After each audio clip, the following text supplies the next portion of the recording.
అంటే 2.5 కిలోమీటర్లు. ఈ 2.5 కిలోమీటర్లు 8 గంటలకే లేచి చర్చి కాడకు వచ్చి రైల్వే స్టేషన్ దగ్గరికి వెళ్ళి కుర్చీలు టెంట్లు ఆ బండి మీద లాక్కొని వచ్చి అవన్నీ చర్చి కాడ వేసి మళ్ళీ మధ్యాహ్నం ప్రేయర్ అయిపోగానే మళ్ళీ ఆ కుర్చీలన్నీ బండికేసి టెంట్ మొత్తం ఊడదీసేసి మధ్యాహ్నం 2:30-3 అప్పుడు మళ్ళీ మేము విశ్రాంతి తీసుకునేవాళ్ళం. ఇది ప్రతి వారం మా జీవితంలో దినచర్య. అంతేకాదు ప్రతిరోజు నేను పనికెళ్ళి వచ్చిన తర్వాత దేవుని మందిరానికి వచ్చేవాడిని. ఎందుకు? కాపరాడు ఉంటే ఆయన చెప్పే మాటలు విని నా విశ్వాసాన్ని నేను బలపరుచుకోవాలి. నేను దేవుణ్ణి ఎలా మొక్కాలి, దైవ సేవకుడితో ఎలా ఉండాలి, దేవుని మందిరంలో నేను చేయవలసిన పనేంది, దేవుని కొరకని నేను ఎలా నిలబడాలి, దేవుని కొరకని నేను ఎలాంటి జీవితాన్ని జీవించాలి, దేవుని కొరకని ఒక మనుషుడికి ఆశీర్వాదకరంగా నేను ఎలా ఉండాలని పనికి నేను 6 గంటలకల్లా వస్తే ఇంటికాడి నుంచి మళ్ళీ చర్చి కాడికి నడుచుకుంటూ కాపర దగ్గరకు వచ్చేవాడిని. కాపర ఉన్నప్పుడు మాట్లాడేవాడిని, లేదా మాట్లాడేది వినేవాడిని. ఆడ పాస్టర్ గారు మాట్లాడితే మన సత్యమయ్య గారు ఇంకా ఎవరు మాట్లాడడానికి ఉండదు, అవకాశం ఉండదు. ప్రశ్న జవాబు 2 మరి అయ్యగారి దగ్గరే ఉంటాయి. అలా వినటం వలన మాలో విశ్వాసం పెరిగింది. ఈ రోజు నేను దీవించబడ్డాను అని ఇక్కడ నిలుచొని నేను చెప్పగలను. ఇక్కడ నిలుచోవడానికి అర్హత కూడా అలా నేను విన్నందుకే నా జీవితంలో అటు అర్హత వచ్చింది. బైబిల్లో కూడా రాయబడి ఉంది, రోమా 10:17 వినుట వలన విశ్వాసం కలుగును, వినుట క్రీస్తుని గురించిన మాట వలన కలిగిద్దాను. చూడండి, ఇంటికాడ కూర్చొని మరి భర్త ఏదో బజార్ నుంచి రాగానే మనం ఏదేదో మాట్లాడతాం, లేదా తను ఏదో వచ్చి ఆ పని చేసి ఏదేదో మాట్లాడతాం. ఇలా కాదు, మనము ఇంటికాడ పని చూసుకొని దేవుని మందిరానికి వచ్చి ప్రార్థించుకున్నప్పుడు మన జీవితంలోనే కాదు, మన బిడ్డల జీవితంలో, భర్త జీవితంలో, కుటుంబ జీవితంలో, ఈ సమాజంలో కూడా మనం ఎలా జీవించాలో దేవుడు జ్ఞానం ఇచ్చి నడిపిస్తాడు. అందుకే దేవుని సన్నిధికి మనం ఎలా రావాలి. అందుకే ప్రసంగి 5వ అధ్యాయంలో 1వ వచనంలో కూడా రావాలి. ఇలా రాస్తున్నాడు ప్రసంగి అయిన సొలొమోను. ఏమంటున్నాడు? నీవు దేవుని మందిరానికి పోవునప్పుడు నీ ప్రవర్తన జాగ్రత్తగా చూసుకొనుము. బుద్ధిహీనులు అర్పించినట్లుగా బలి అర్పించుట కంటే సమీపించి ఆలకించుట శ్రేష్టము. వారు తెలియకే దుర్మార్గ పనులు చేయుదురు. చూడండి, ఇక్కడ ఈ దేవాది దేవుడు మరి ఏమని సెలవిస్తున్నాడు అని అంటే, మరి ఆ దేవాది దేవుడు అంటున్నాడు, దేవుని మందిరానికి వచ్చి సమీపించి ఆలకించుట శ్రేష్టం. దేవుని మందిరానికి వచ్చినప్పుడు మన ప్రవర్తనని జాగ్రత్తగా చూసుకొని మనము దేవుని మాటలు ఆలకించే వారంగా మనం ఉండాలి. ఈ మాటలు నేను చెప్తున్నానని మీరు మనసులో ఉంచుకున్నారనుకో ఏం మేలు ఉండదు. దేవుడే మాట్లాడుతున్నాడు, నాకు తగ్గట్టు నేను ఎలా జీవించాలి, ఎలా బ్రతకాలి అన్నప్పుడు అది భవిష్యత్తుకి ఒక లంగర్ లాగా ఉండింది. అందుకే దేవుని మందిరానికి వెళుతున్నప్పుడు మేము ఎలా ఉంటాము అని అంటే, పక్కన ఒక మనిషికి ఏదో వచ్చినా మేము పట్టించుకోం, లేదా పిల్లలు తిరుగుతున్నా మేము పట్టించుకోం. మా దృష్టి, మా ధ్యాస ఎలా ఉండింది అంటే, కాపరి ఏం చెప్తున్నాడు. ఇవన్నీ గోల్డెన్ బాట్స్ లాంటివి, బంగారు పరిగెలు లాంటివి. కరువులో ఉన్నప్పుడు పరిగెరుకుంటే 2 మానికలు ఒడ్లు వచ్చినాయి అనుకో, ఆ రోజు మనకు పండగే. ఎవరికి? కరువులో ఉన్న వాళ్ళకి. ఎడారిలో తిరిగి వచ్చేవాడికి ఇక్కడ సన్నీళ్ళు ఇచ్చామనుకో, అమ్మయ్య దేవుడు నన్ను కాపాడిండు, నా ప్రాణం నిలబెట్టాడని. అలాగా దేవుని మందిరానికి వచ్చినప్పుడు దైవజనుడు ఏ మాట పలుకుతున్నాడు, దేవుడు నాతో ఏం మాట్లాడుతున్నాడని మనం ఆలకించినప్పుడు మన జీవితంలో గొప్ప ఆశీర్వాదాన్ని మనం చూడగలం. అందుకే ఈ దేవుని సన్నిధికి మనం వచ్చినప్పుడు మన హృదయంలో ఏమీ లేకుండా నిర్మలమైన హృదయం కలిగి, మన మనస్సాక్షి కల్మషం పోసకుండా మనము యథార్థమైన హృదయముతో దేవుని సన్నిధికి రావాలి. అందుకే హెబ్రీ రాసిన పత్రిక 10వ అధ్యాయం 27వ వచనంలో కూడా ఇక్కడ ఆ యొక్క హెబ్రీ సంఘానికి అపోస్తులైన పౌలు సెలవిస్తున్నాడు, మనస్సాక్షికి కల్మషము తోచుకుంటున్నట్లు. ఆ మాట చదువుకుందాం. హెబ్రీ రాసిన పత్రిక 10వ అధ్యాయంలో 22వ వచనంలో మరి ఎంత చక్కగా దేవాది దేవుడు సెలవిస్తున్నాడు అని అంటే, మనస్సాక్షికి కల్మషం తోచుకుంటున్నట్లు ప్రోక్షింపబడిన హృదయము గలవారమును నిర్మలమైన ఉదకముతో స్నానము చేసిన శరీరము గలవారమునై ఉండి ఈ శ్వాస విషయంలో సంపూర్ణ నిశ్చయత కలిగి యథార్థమైన హృదయంతో మనము దేవుడి సన్నిధానముకు చేరుదము.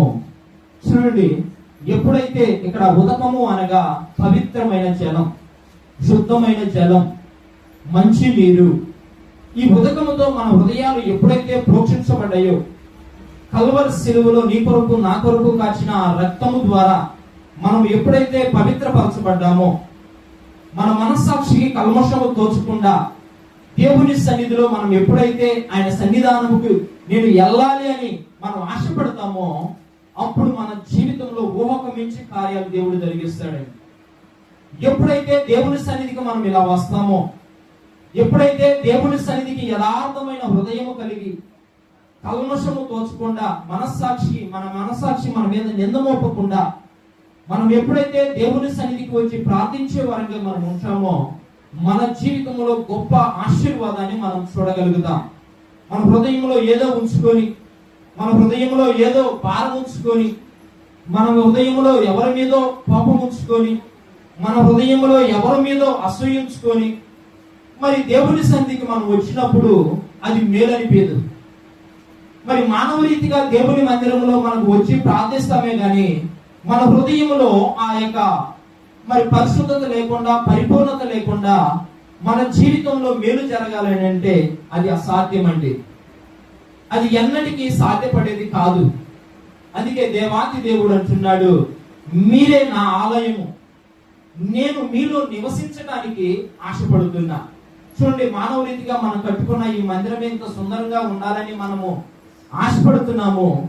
దేవాతి దేవుడు ఆయన స్వరూపమందు, ఆయన పోలిక చొప్పున ఆయన జీవాన్ని మనలో ఊది మనల్ని మరి సృజించి ఈ భూమి మీదకి పంపించిన మరి ఆయన మనల్ని బట్టి ఎంత ఉద్దేశము కలిగి ఉన్నాడో ఒకసారి మనం జ్ఞాపకం చేసుకోవాలా. మనం సామాన్యమైన మనుషులము కాదండి. చిన్న చిన్నగా మనం ఆలోచించుకోకూడదు, చిన్న చిన్నగా మనము మరి జీవించకూడదు. ఎందుకు అని అంటే మనము ఆయనకి చెందిన వారం, రారాజు కుమారులం, రారాజు కుమార్తెలం. మనం ఆయనకు తగ్గట్లు మనం ఉండాలి, ఆ స్టాండర్డ్ కలిగి మనం ఉండాలి. నిజమే, కష్టాలు, సుఖాలు, ఇరుకులు, ఇబ్బందులు అన్నీ వస్తాయి. కానీ ఆయన ఎప్పుడైతే ఆ ప్రోక్షించబడిన రక్తములో మనం కడగబడినామో, ఆ కడగబడిన నాటి నుంచి మన మనస్సాక్షి మనం నిందమోపకుండా మనం జీవించినప్పుడు ఎదుటి మనిషికి రోషం కలిగే విధంగా మనం జీవిస్తామండి. ఎదుటి మనిషి కూడా మనల్ని బట్టి ఆలోచించే విధంగా ఉంటాం. ఏ విషయంలో ఆలోచించాలి? వీడు దేవుని మందిరానికి పోతా ఇలా ఉంటున్నాడు ఏంది? వీడు దేవుని మందిరానికి పోతున్నా వీడు మాట మారలేదేంది? వీరు దేవుని మందిరానికి వెళుతున్నా వీరి చేతి పనులు అన్యాయంగానే ఉన్నాయేంది? వీరు దేవుని మందిరానికి పోతున్నా వీరు చూపులు ఇలాగే ఉన్నాయేంది? వీరు దేవుని మందిరానికి వెళుతున్నా వీరి ఆలోచనలు ఇలాగే ఉన్నాయేంది? వీరు దేవుని మందిరానికి వెళుతున్నా వీరి తలంపులు ఇలాగే ఉన్నాయేంది? వీరిలో మార్పు లేదా? వీరిలో మార్పు అనేది రాలేదా? వీరి దేవుడు వీరికి మార్పు లేదా అనేది కాకుండా వీరికి ఇన్ని శ్రమలు ఉన్నాయి, ఇన్ని కష్టాలు ఉన్నాయి, ఇన్ని ఇరుకులు ఉన్నాయి, ఇన్ని ఇబ్బందులు ఉన్నాయి, ఇన్ని అనారోగ్య పరిస్థితులు ఉన్నాయి. ఇన్ని ఉన్నప్పటికీ వారి నీతిని విడవక వారి దేవుణ్ణి ఆశ్రయించుకొని వారు ఇంత యథార్థంగా ఎలా జీవించగలిగినారు? వీరి దేవుడు ఇంత నమ్మకస్తుడా? వీరి దేవుడు వీరిని ఎలా పోషిస్తాడా? వీరి దేవుడు వీరిని ఇంత పవిత్రంగా ఉంచుతాడా? వీరి దేవుడు ఎంత రోషం కలిగిన దేవుడా? అందుకేనా వీరు ఎంత రోషం కలిగి బ్రతుకుతున్నారా అని ఎదుటి మనిషికి రోషం కలిగే విధంగా మన మనస్సాక్షి మన మీద నిందమోపకుండా, నేను ప్రోక్షించబడిన క్రీస్తు యొక్క రక్తములో కడగబడిన రాజులైన యాజక సమూహముగా నిలిచిన దైవజనుణ్ణి, ఆయన కుమారుణ్ణి, ఆయన కుమార్తెని అని మనం చెప్పుకునే విధముగా మన మనస్సాక్షి మన మీద నిందమోపకుండా ధైర్యముగా ఆయన సన్నిధికి చేరే వారంగా మనం ఉండాలి. ధైర్యముగా ఒకరికి సమాధానం చెప్పే అవసరము లేకుండా దేవుని ఎదుటి కూడా ఆయన సింహాసనం ముందుకు వచ్చినప్పుడు, ఆయన ప్రార్థించడానికి మనం మోకరించినప్పుడు, దేవుని సన్నిధిలో క్రీస్తు అనే మనము నోటితో ఉచ్చరించినప్పుడు మన మనస్సాక్షి మన మీద నిందమోపకుండా, ఇగో నీలో అసూయించుకున్నావుగా, ఇదిగో నీలో కల్మషం ఉంచుకున్నావుగా, ఇదిగో నువ్వు చేసే పనులు అన్యాయముగా ఉన్నాయిగా, ఇదిగో నువ్వు నడిచే నడవడిక సరైనది కాదుగా, దేవుడు నడవమన్న మార్గం ఇది కాదుగా, నువ్వు వినే మాట దేవుని గురించి కాదుగా అనేది కాకుండా ఈ మనుషుడు దేవునికి చెందినవాడు, ఈ మనుషుడు దేవుని యొక్క రక్తంలో ప్రోక్షించబడిన వ్యక్తి, ఈ మనుషుడి దగ్గర నేను అన్యాయపు మాటలు మాట్లాడకూడదు, ఈ మనుషుడి దగ్గర నేను దురుసుగా మాట్లాడకూడదు అని మనల్ని బట్టి మన పక్కనున్న వ్యక్తి భయపడే విధంగా మనం మన విశ్వాస యాత్రలో మనం సిద్ధపరచుకోవాలండి. ఎలా సిద్ధపరచుకోవాలి? ఆయన మాటలు వింటూ, వినే ప్రతి మాట క్రీస్తుని గురించిన మాట అయి ఉండాలి. మనం చేసే పని దేవుని నామానికి మహిమార్థకరంగా ఉండాలి. 1 కొరింథీ 10:31 రాయబడి ఉంటుంది, కాబట్టి మీరేం చేసినా, భోజనం చేసినా పానం చేసినా మరేం చేసినా ఆయన నామ మహిమార్థకరంగా ఉండాలంటే. చూడండి, చిన్న విషయమే భోజనం చేసినా పానం చేసినా అంటే నీ జీవితంలో నా జీవితంలో ప్రతిదీ ఆయన పరిశీలించువాడై ఉన్నాడు, ప్రతిదీ ఆయన గమనించే దేవుడై ఉన్నాడు. నువ్వు భోజనం చేసేది పానం చేసేదే గమనిస్తూ ఉన్నాడు అని అంటే మన తలంపులు, మన ఆలోచనలు సమస్తము ఆయన ఎరిగి ఉన్నాడు. ఆయనకి మరుగై ఉన్నది ఏది లేనే లేదు. అందుకే మనం ఏం చేయాలా? ఆయనకి తగ్గట్లు మనం బ్రతకాలని, ఆ స్టేటస్ కలిగి, ఆ విలువలు కలిగి, ఆ ఘనత కలిగి మనం జీవించాలా. అలా జీవించినప్పుడే మన జీవితంలో గొప్ప ఆశీర్వాదాన్ని మనం పొందుకోగలం. అందుకే హెబ్రీయులకు రాసిన పత్రిక 4:16 రాయబడి ఉండింది, కనుక మనము కనికరింపబడి ధైర్యముగా దేవుని సింహాసనం ఎదుటికి చేరే వరంగా ఉండాలంట. ఎందుకు చేరాలని అంటే సమయోచితమైన సహాయం కొరకు, సమయోచితమైన సహాయం కొరకు ధైర్యముగా ఆయన సన్నిధికి చేరే వరంగా మనం ఉండాలంట.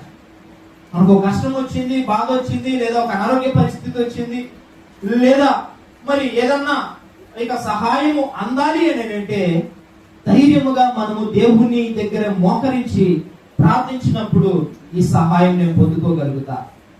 ఈ సహాయాన్ని దేవుడు నాకు ఇస్తాడు. ఎందుకు అని అంటే నేను ఎంత యథార్థంగా ఉన్నానో ఆయనకి తెలుసు. హిజ్కియా అంటాడు, రాజుల గ్రంథం 20వ అధ్యాయంలో రాయబడి ఉండింది, హిజ్కియాకి మరణకరమైన రోగం వచ్చింది.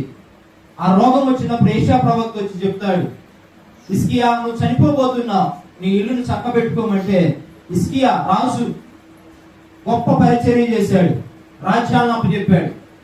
మంత్రసానుల దగ్గరికి వెళ్ళలా, శాస్త్రుల దగ్గరికి వెళ్ళలా, ఏదేదో ఎక్కడికో వెళ్ళి, వైద్యుల దగ్గరికి ఎక్కడికో వెళ్ళి మరి ఏవేవో చేయాలని ప్రయత్నించలేదు. కానీ తన నమ్మిన దేవుని యొద్దకు వెళ్ళి ఆయన విశ్రాంతి తీసుకుని ఆ గది చోటకి వెళ్ళి గోడ తట్టు తిరిగి కన్నీళ్లు విడుచు చెప్తున్నాడు, అయ్యా సృష్టికర్త అయిన దేవా, విశ్వానికి యజమానుడైన దేవా, భూమి ఆకాశమును సృజించిన యెహోవా, యథార్థ హృదయముతో నేనెట్లు నీ సన్నిధిలో నడుచుకుంటున్నావు, ప్రభుతో నీవు నన్ను జ్ఞాపకం చేసుకో ప్రభు అంటే యెషయా ప్రవక్త తన రాజమందిరం దాటక తలిగే, ఆ ఊరి గవిని దాటక తలిగే యెషయా ప్రవక్తకి వర్తమానం అన్నింది.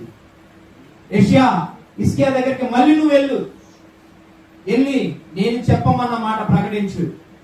నువ్వు కన్నీరు విడుచుట దేవుడు చూశాడు, నీకు 15 సంవత్సరాలు ఆయుష్కాలాన్ని పొడిగించాడు, దేవుని యొక్క శాసనం ఇది అన్నప్పుడు హిజ్కియా సంతోషించాడు. ఈ భూమి మీద అన్నిటికన్నా విలువైనది ఏదండి? రత్నాలు కాదు, వజ్రాలు కాదు, డబ్బులు కాదు. కరోనా వచ్చినప్పుడు ఒక కోటీశ్వరుడు అన్నాడంట డాక్టర్తో, ఏమని, ఇదిగో నా చెక్ బుక్, ఎన్ని కోట్లు కావాలో రాసుకొని నేను సంతకం పెడతానా అంటే, నీ కోట్లు తీసుకెళ్లి ఇంట్లో బీరువాలో పెట్టుకో, ఈ అవసరం లేదు, నువ్వు మొక్కే దేవుడు ఎవరో ఆ దేవుని జ్ఞాపకం చేసుకో, బతికితేనేమో వెళ్ళి ఆ దేవుడికి దండం పెట్టు, సత్యనేమో వాళ్ళు తీసుకెళ్లి నిన్ను మట్టిలో పెడతారు, ఎంతకన్నా డబ్బు ప్రాణాన్ని నిలపదు అన్నాడు. కానీ హిజ్కియాకి 15 సంవత్సరాల ఆయుష్కాలాన్ని ఇచ్చాడండి దేవుడు.